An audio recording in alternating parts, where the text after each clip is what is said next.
buenos días, muy buenas tardes o quizás muy buenas noches, estimado oyente, según sea la hora y el país donde se encuentre.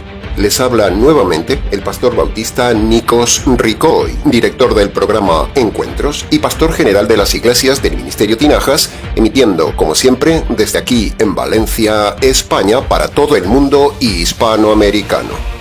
Saludamos a todos nuestros seguidores y les damos la bienvenida una vez más a nuestro nuevo programa semanal Encuentros.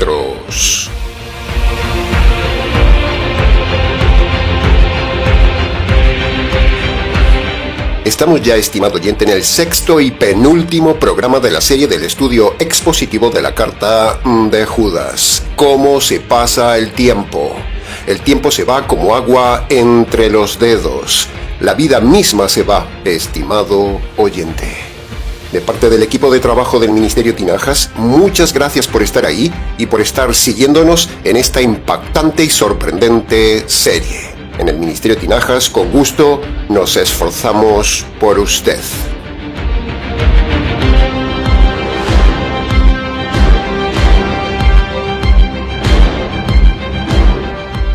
En el mundo hay dos tipos de líderes de masas, los políticos y los líderes religiosos. Ambos gobiernan el mundo. Los políticos han fallado completamente. La mayoría de la gente ha perdido la confianza en los políticos y con razón, porque han demostrado lo corruptos y mentirosos que son. Sin embargo, aún hay algún tonto que no se ha dado cuenta lo mentirosos y fraudulentos que son todos los políticos sin excepción y lo siguen votando. Hay que ser muy tonto para votar a un político y votar en esta demoníacocracia. Ya lo hemos dicho en el canal varias veces, estimado oyente. Votar no solo es de tontos, sino que votar es pecado, porque al votar un corrupto o un hombre con mala vida personal, eso va contra la Escritura, es pecado. Todo político es un fracaso. Sus promesas son una mentira, son ladrones, son corruptos. La mayoría de los líderes son divorciados o defienden el divorcio. Son líderes defensores y aliados de la religión, líderes que permiten el aborto, la homosexualidad y son marionetas de este sistema mundial. ¿Eso es lo que usted ha votado? No hay un solo país en el mundo occidental, mal llamado democrático, que no tenga algo de estos tres puntos que hemos dicho antes. Permiten la homosexualidad, permiten el divorcio y permiten el aborto o persiguen al cristianismo. Con su voto, usted se hace cómplice de ellos. La demoníacocracia es un evidente fracaso social. Fomenta la corrupción, la injusticia y no es el sistema menos malo de gobierno, como se dice por ahí, no. Al contrario, es el peor sistema de gobierno. No estamos metiéndonos en política, sino que decimos esto como introducción, porque la gente, al ver la decepción de los líderes políticos, entonces se ha refugiado en otros líderes, en los líderes religiosos como modelo, pastores, sacerdotes y rabinos.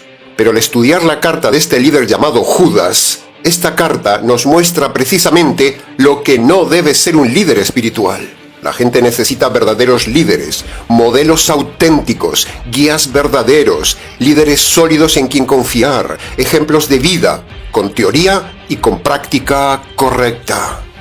Judas no tiene ninguna credibilidad como líder. Él se llama siervo, pero no vale como líder. Una cosa es ser siervo y otra cosa es ser líder. Uno puede ser siervo, pero no ser líder. O uno puede ser líder, pero no ser siervo. Y precisamente se trata de ser las dos cosas a la vez. Eso es un buen líder. Judas en su carta solo dice lo que estaba pasando en esa iglesia, pero no estaba haciendo nada por arreglar la situación espiritual de esa iglesia. Por lo tanto, no estaba siendo un buen líder.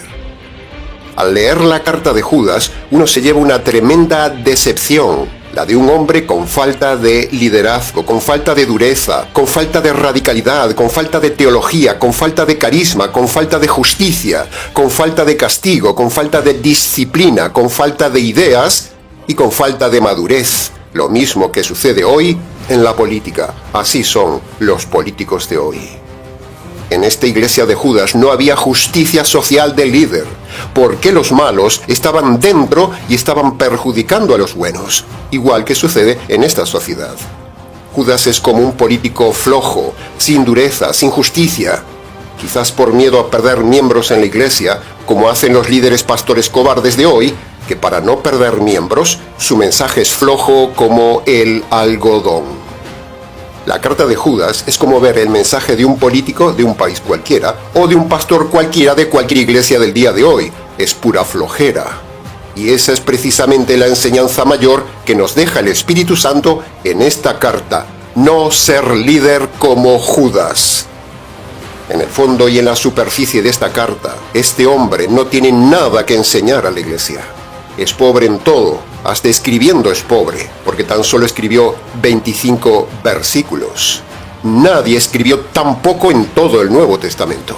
Por eso creemos que el Espíritu Santo ha dejado deliberadamente esta carta en esta esquina de la palabra de Dios, para que la descubramos como un tesoro escondido y aprendamos, no tanto de los versículos que escribe, sino que aprendamos más bien de lo que no escribe, es decir, de lo que está subyacente en la carta. Una ausencia total de liderazgo ante la injusticia en la iglesia.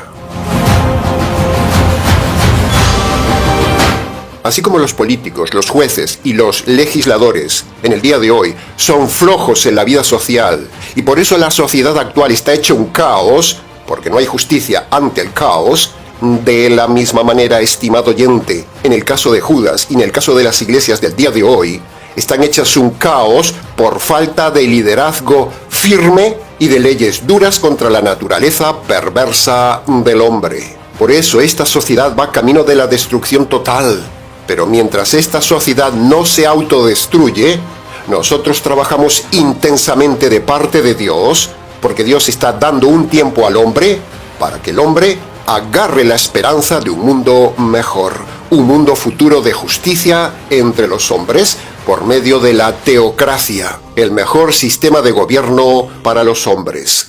Esa es la esperanza que da el Evangelio del Reino, un mundo de justicia, de convivencia, de prosperidad, de materialidad y de felicidad entre los hombres. Dios lo promete y es accesible solo por medio del Evangelio. No hay nada que anhele más el hombre en su esencia que vivir en sociedad, en paz, vivir en salud, vivir en prosperidad y vivir en justicia. Esa es la felicidad completa. Y eso no lo hay en el día de hoy, ni lo habrá, ni siquiera en los países más desarrollados. En la tierra nunca jamás habrá una sociedad de justicia, nunca. No estoy siendo pesimista ni soy analista político, solo soy pastor, observador objetivo y estudio la Escritura.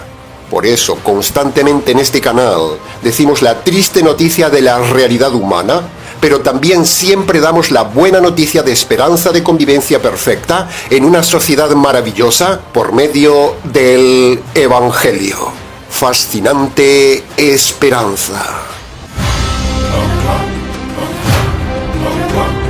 Bien, habiendo dicho esta larga introducción, entremos entonces en el análisis expositivo de los versículos 20 al 23 y lo haremos como siempre de forma detallada para su mejor comprensión.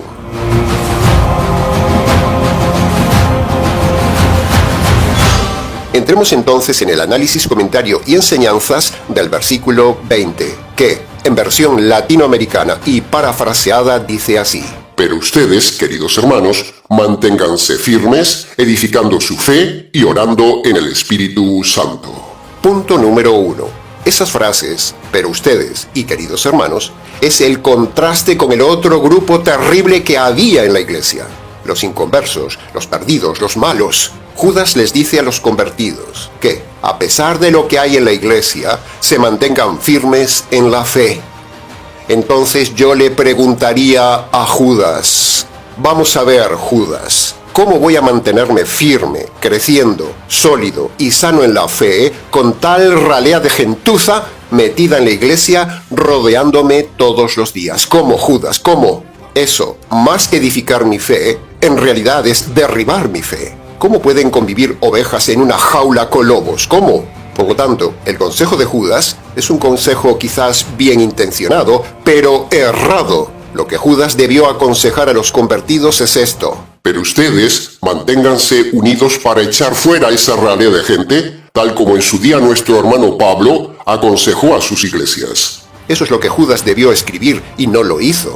Pero pastor, ¿quién es usted para cuestionar esta parte inspirada de la palabra de Dios y cuestionar a Judas, siervo de Dios? Bueno, estimado oyente, no me venga con esa de que no se puede cuestionar al siervo de Dios o al ungido de Dios, porque yo le responderé con las palabras de Pablo dichas en 1 Corintios capítulo 7, versículo 40. Yo también tengo el Espíritu de Dios. Por lo tanto, puedo y podemos hacer como hizo Pablo con Bernabé, que lo puso en su sitio y lo dejó de lado por ser flojo. Y también puedo hacer como Pablo hizo con Pedro, que lo puso en su sitio cuando Pablo en Gálatas vio que Pedro hacía malas obras, aun siendo un siervo de Dios. Por lo tanto, estimado oyente, que los lobos y sus acólitos no le engañen con eso de que usted no puede meterse, no puede cuestionar o no puede confrontar al ungido de Jehová. Eso es mentira. Sí puede y sí debe confrontar al supuesto ungido de su iglesia. Ellos no son intocables, ni son ungidos, son lobos, y los lobos no los unge Dios, porque nuestra autoridad está en la palabra de Dios. Hasta la persona más sencilla puede cuestionar a algún apóstol.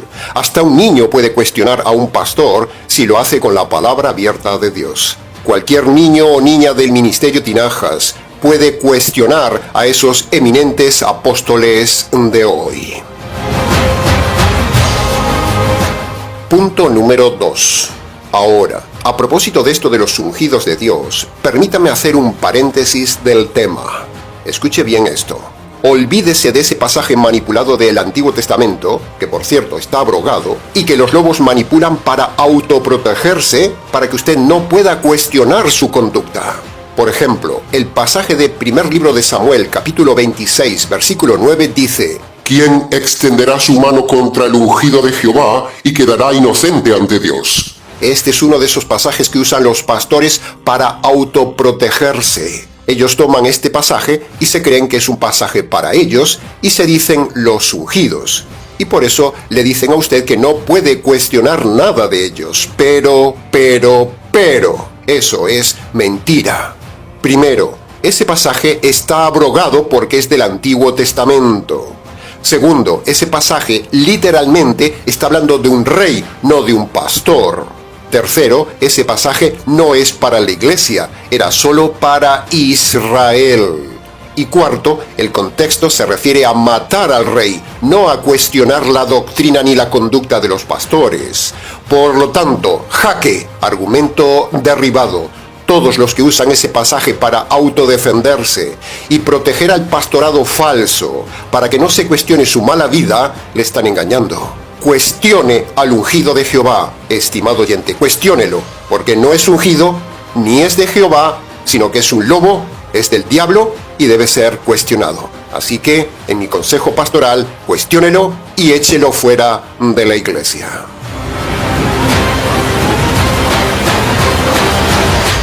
Bien, habiendo hecho este paréntesis, continuemos con el análisis de la carta de Judas. Pasemos entonces al punto número 3 del versículo 20. Creemos en el Ministerio Tinajas firmemente que la carta de Judas es obra total del Espíritu Santo, pero también creemos que es una carta diseñada por el Espíritu Santo para hacernos pensar, analizar, discernir, para no ser superficiales y para enseñarnos cómo no debe ser un hombre de Dios. Que la carta haya sido inspirada por el Espíritu Santo, eso no impide que podamos juzgar al autor humano de la carta. Se lo repito, que la carta haya sido inspirada por el Espíritu Santo, eso no impide que podamos juzgar al autor de la carta. ¿Cuántas veces usted ha leído la carta de Judas, estimado oyente? ¿Cuántas veces ha estudiado a fondo la carta? ¿Había visto usted antes en su vida religiosa todo lo que hemos estado enseñando en la carta en estos estudios? ¿Su pastor le ha enseñado esta carta como lo hacemos nosotros? Estoy seguro que usted ha leído esta carta, pero nunca vio lo que hay debajo de la carta. Nunca ha visto lo subyacente de la carta. Y precisamente, con el estudio expositivo que siempre enseñamos, sacamos cosas que posiblemente le hagan llevarse las manos a la cabeza. Pero si no está de acuerdo con lo que decimos, es usted el que tiene que demostrarnos que estamos errados en el análisis que estamos haciendo de la carta. Punto número 4. La carta de Judas es un desafío maravilloso a la madurez del estudio bíblico y de la fe verdadera. Esto que le estamos enseñando en esta serie es precisamente la forma correcta de darle solidez a su fe, de filtrar su fe, de madurar su fe y de edificar su fe, tal como dice aquí Judas en este versículo 20. Eso que dice es correcto. Judas dice que la fe sea madura, firme y edificada, pero no hace nada por ello.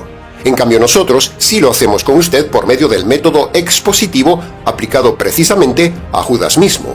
Y así podemos ver que él no tenía una fe madura, ni firme, ni ejemplar, ni edificada, sino que solo tenía una fe básica en el Señor Jesús. O sea, él no estaba dando ejemplo de lo que estaba exhortando. O sea, eso se llama hipocresía.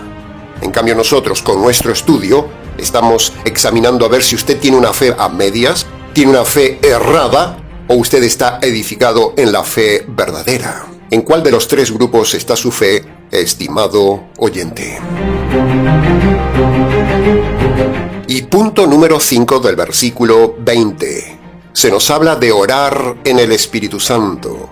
Le voy a decir algo directo, impactante, pero real, que no le han dicho nunca en su iglesia. Preste atención. Todo el mundo ora a Dios, pero Dios no escucha a todo el mundo. Y usted está incluido en este enunciado. Sí, es así. Para que Dios reciba su oración y le escuche, usted tiene que haberse convertido previamente por medio de Marcos capítulo 1, versículo 15.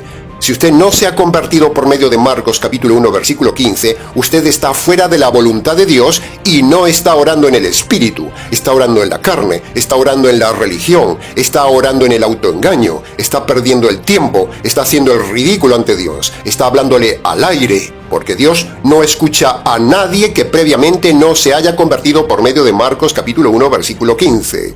Por lo tanto, todos los rezos católicos, sean rosarios, rezos a María, a los santos o a Dios mismo, todos esos rezos católicos no valen para nada. No son escuchados por Dios nunca, porque la Iglesia Católica está fuera de la voluntad y de la palabra de Dios. Lo mismo sucede con millones de calvinistas. Las famosas doctrinas de la desgracia de los calvinistas hacen que Dios no los escuche nunca.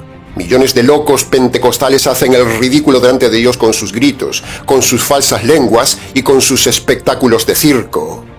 Todos los adventistas, todos los presbiterianos, todos los anglicanos, todos los unicitarios, todos los rabinos, todos esos no oran nunca en el Espíritu ni a Dios, ni Dios los escucha. Porque el Espíritu Santo no enseñó las doctrinas que ellos enseñan, por lo tanto están ofendiendo a Dios.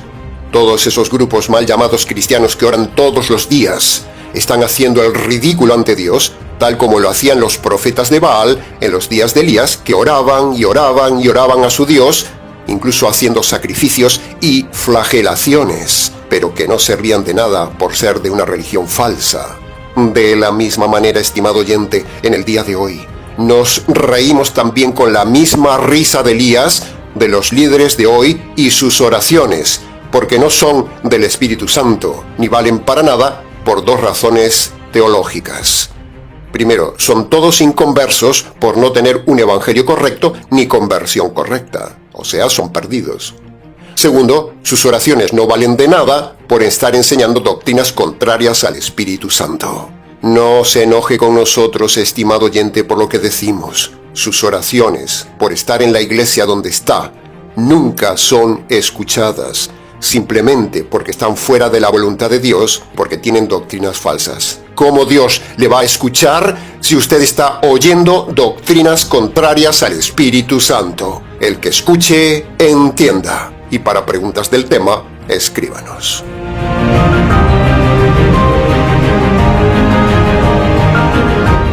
Entremos ahora en el análisis, comentario y enseñanzas del versículo 21 que dice: Consérvense en el amor de Dios, esperando la venida de nuestro Señor Jesucristo para la vida eterna.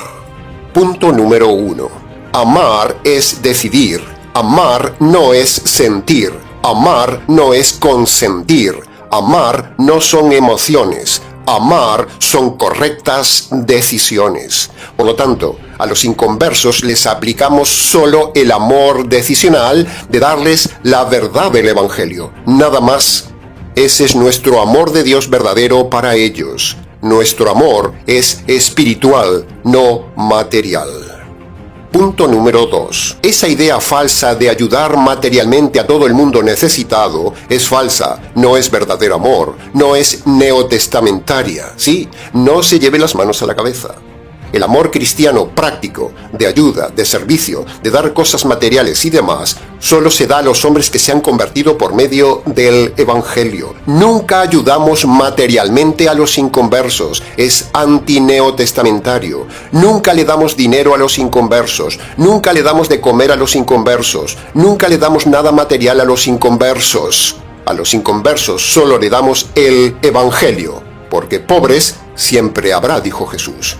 Los pobres son interminables.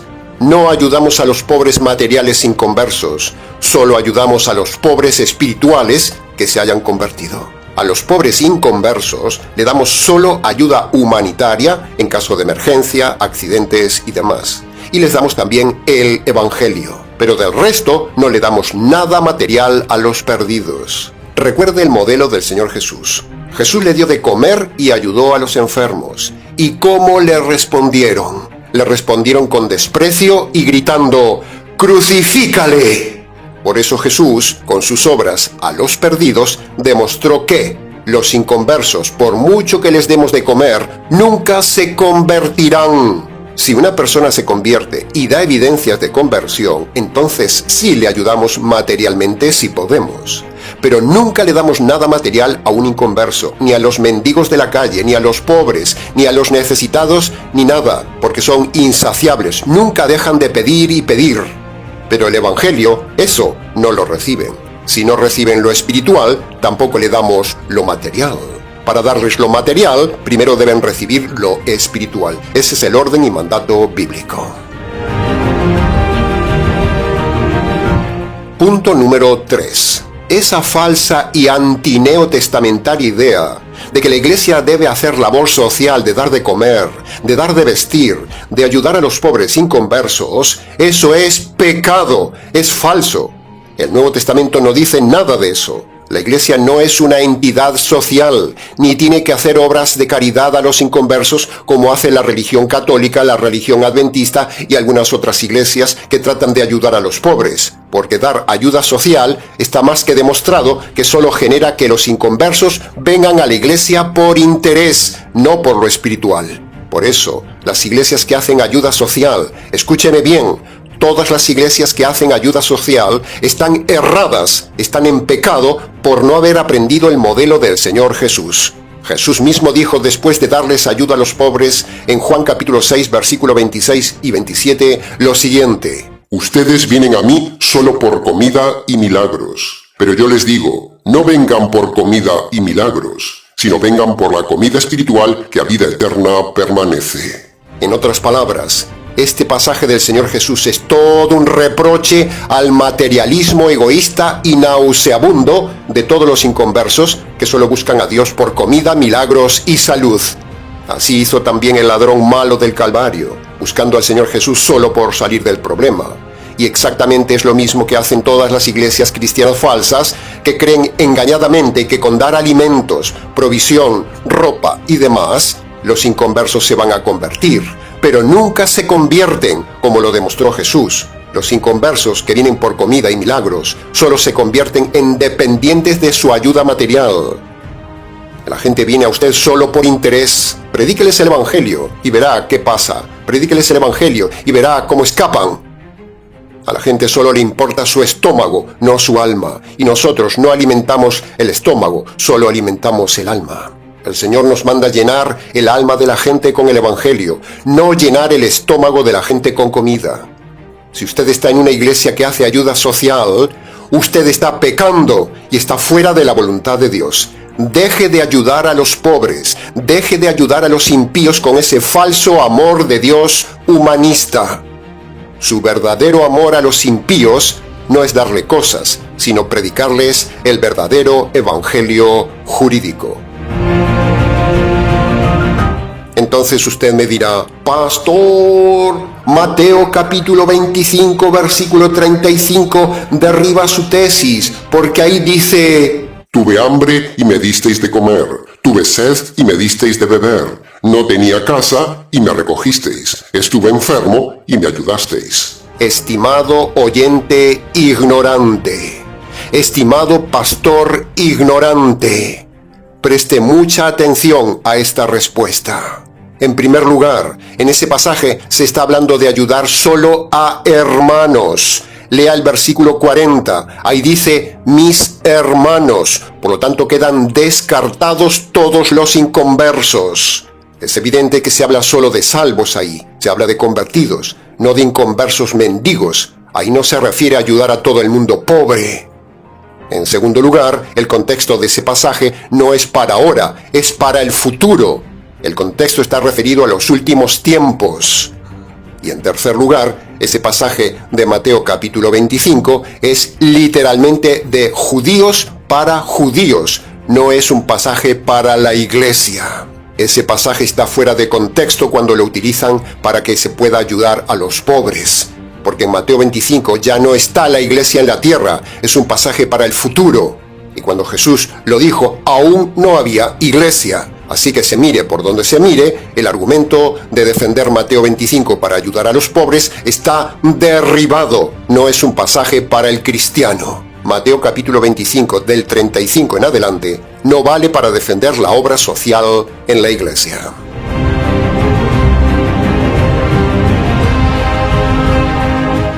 Por otro lado, preste atención a esto que le voy a decir. No somos insensibles, no somos fríos, no somos inhumanos, estimado oyente. Pero, si una persona está en la calle, si una persona está con problemas de pobreza en su vida, si está pasándolo muy mal en su vida, si está con mala vida, es porque esa persona se ha generado ella misma esa situación de pobreza, mendicidad y problemas, por haber hecho mal las cosas en la vida desde su juventud. Así que uno no va a ayudarles, porque entonces se haría cómplice de alimentar su error del pasado. Normalmente, cuando usted analiza el pasado de la gente indigente, siempre vemos que han hecho malas cosas en su vida desde su juventud. Con su dinero, con su matrimonio, con su salud, con sus talentos, con sus malas decisiones, siendo vagos, siendo drogadictos, enfermos por fumar, etcétera, etcétera, por no cuidarse y andar con gente que no debían, por despilfarrar el dinero, por estropear su vida con la bebida, etcétera, etcétera. Por lo tanto, están donde están porque se lo merecen. Así que si usted ayuda a los indigentes sin saber su historial, usted estaría haciéndose cómplice de los pecados pasados por los cuales esa persona llegó a la indigencia y a la vez usted estaría dando alivio a su error.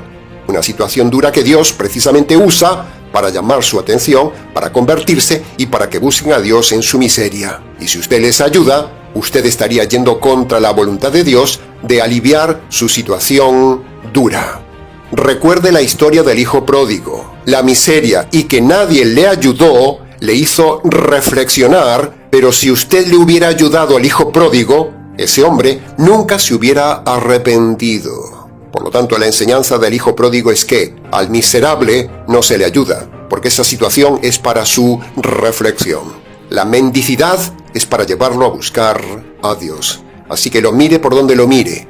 No ayude a nadie. No despilfarre el dinero con los indigentes. No se deje llevar por la compasión sentimental falsa, porque ellos están ahí por su propia vida mala y por culpa de sus pecados pasados. Así que ayudarles es pecado y es hacerse cómplice con ellos. Para preguntas del tema, escríbanos. Y punto número 4 del versículo 21. Se nos habla también en la carta de la segunda venida de Cristo y la vida eterna. Bien, ya hemos dicho mucho de estos temas en el canal y en la serie. Pero como resumen del tema, decimos nuevamente que, primero, la segunda venida de Cristo no está cerca, estimado oyente, estimado pastor, estimado agorero, estimado falso profeta. Se lo dice este pastor, este profeta y este siervo de Dios que les habla. Cristo no viene aún, métaselo en la cabeza. Cristo no viene ni mañana, ni pasado, ni traspasado. Recuerde estas palabras dentro de 3 días. Usted verá que Cristo no vino. Recuerde estas palabras dentro de un mes. Usted verá que Cristo no ha venido.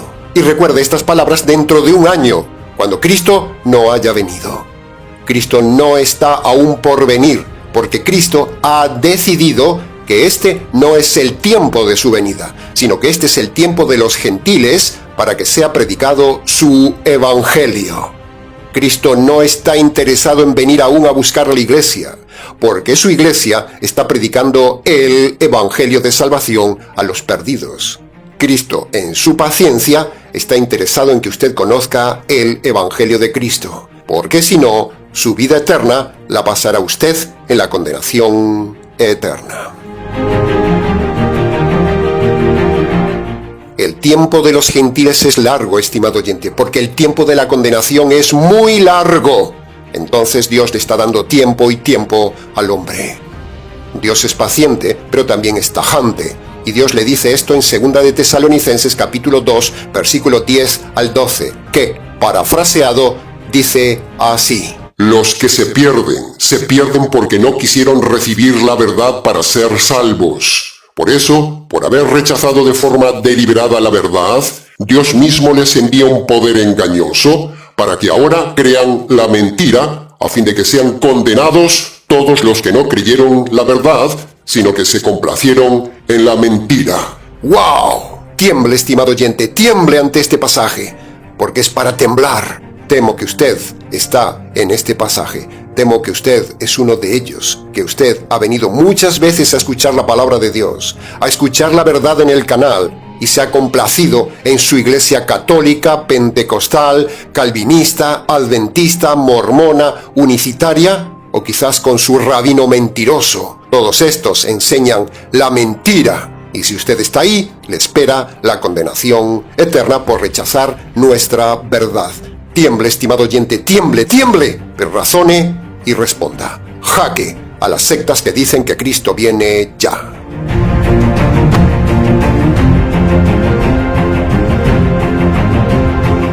Entremos ahora en el último análisis del día de hoy, los versículos 22 y 23 que, parafraseados en versión latinoamericana, dice así: A los que dudan, convénzanles, sálvenlos, arrebátenlos del fuego y tengan compasión de la gente, pero rechacen todo lo malo que hacen.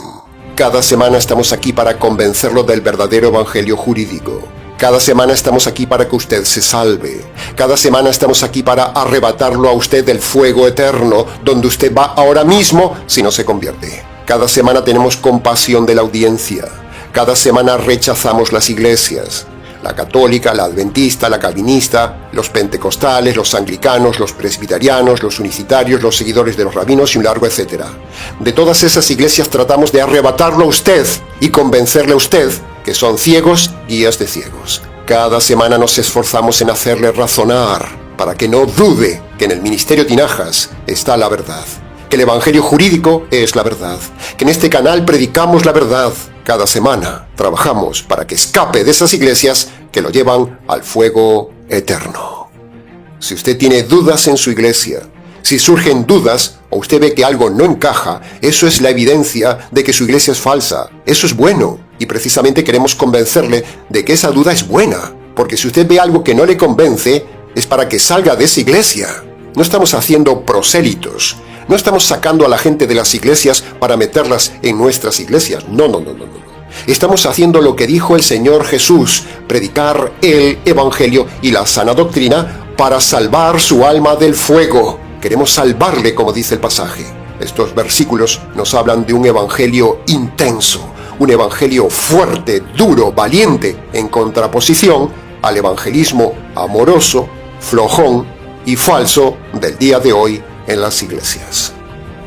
Como dijimos la semana pasada, las iglesias son fábricas de perdidos. Las iglesias llevan a la gente a la condenación eterna. Y nosotros llevamos a la gente a la vida eterna, como dice el pasaje. Cuando le hacemos razonar, usted entra en duda, porque si es sincero, si es imparcial, si lee el Nuevo Testamento y si es valiente, usted verá que su iglesia y su líder son falsos.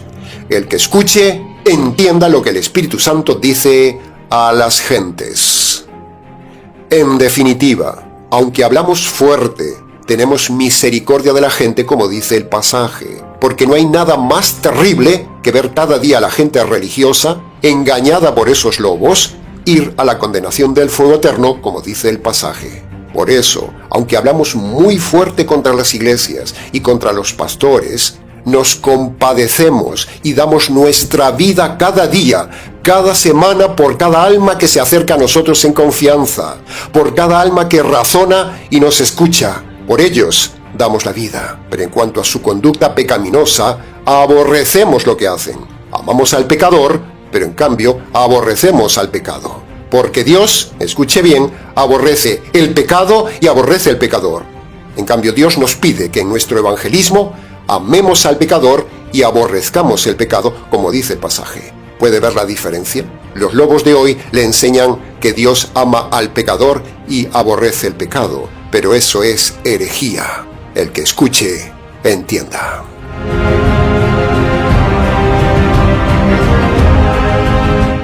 Ahora, habiendo analizado de forma explicativa cada frase importante de los pasajes de hoy, habiendo sacado de ellos un montón de pecados, y llegados ya al punto más importante del mensaje de hoy, el perdón de los pecados y la salvación de su alma, entonces, para que usted sea perdonado de todos los pecados que hemos visto en el día de hoy, para que usted sea perdonado también de todos los pecados cometidos en su vida, para que usted sea librado del fuego y del juicio de Dios, para que usted pueda entrar a la vida eterna en el reino de los cielos. Para todo esto y más, usted debe obedecer los dos requisitos jurídicos y universales que Dios el juez manda a todo hombre y toda mujer en su ley en Marcos capítulo 1 versículo 15.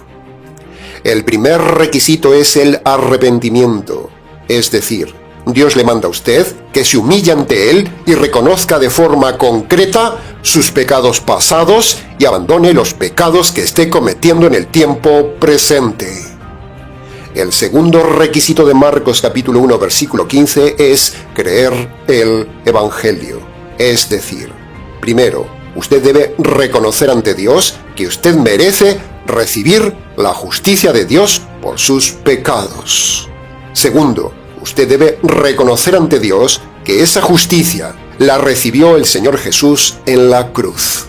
Y tercero, entonces Dios le manda que usted se agarre por la fe de esa justicia descargada sobre el Señor Jesús. Cuando usted en su habitación, descalzo y de rodillas si puede ante Dios, obedece estos dos mandamientos de Marcos capítulo 1 versículo 15, usted será perdonado de todos sus pecados, tendrá paz en su alma y será librado de la condenación eterna.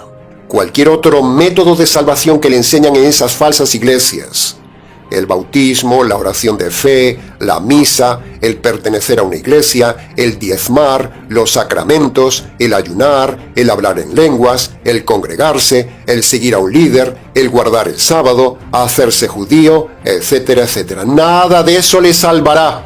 Marcos capítulo 1 versículo 15 es el pasaje universal para la salvación de todos los hombres.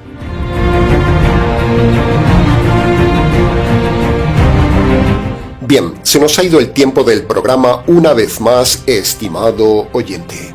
Para preguntas del tema, si quiere, escríbanos. ministeriotinajas@gmx.es. Nada más por hoy. Muchas gracias por haber llegado hasta aquí con el programa de hoy. En el próximo programa tendremos el último estudio de la carta de Judas. Lo esperamos.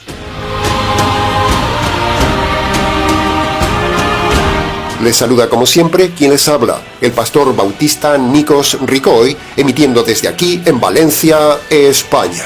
Será entonces con el gusto de siempre, hasta nuestro próximo mensaje de la serie, aquí en nuestro habitual programa semanal Encuentros.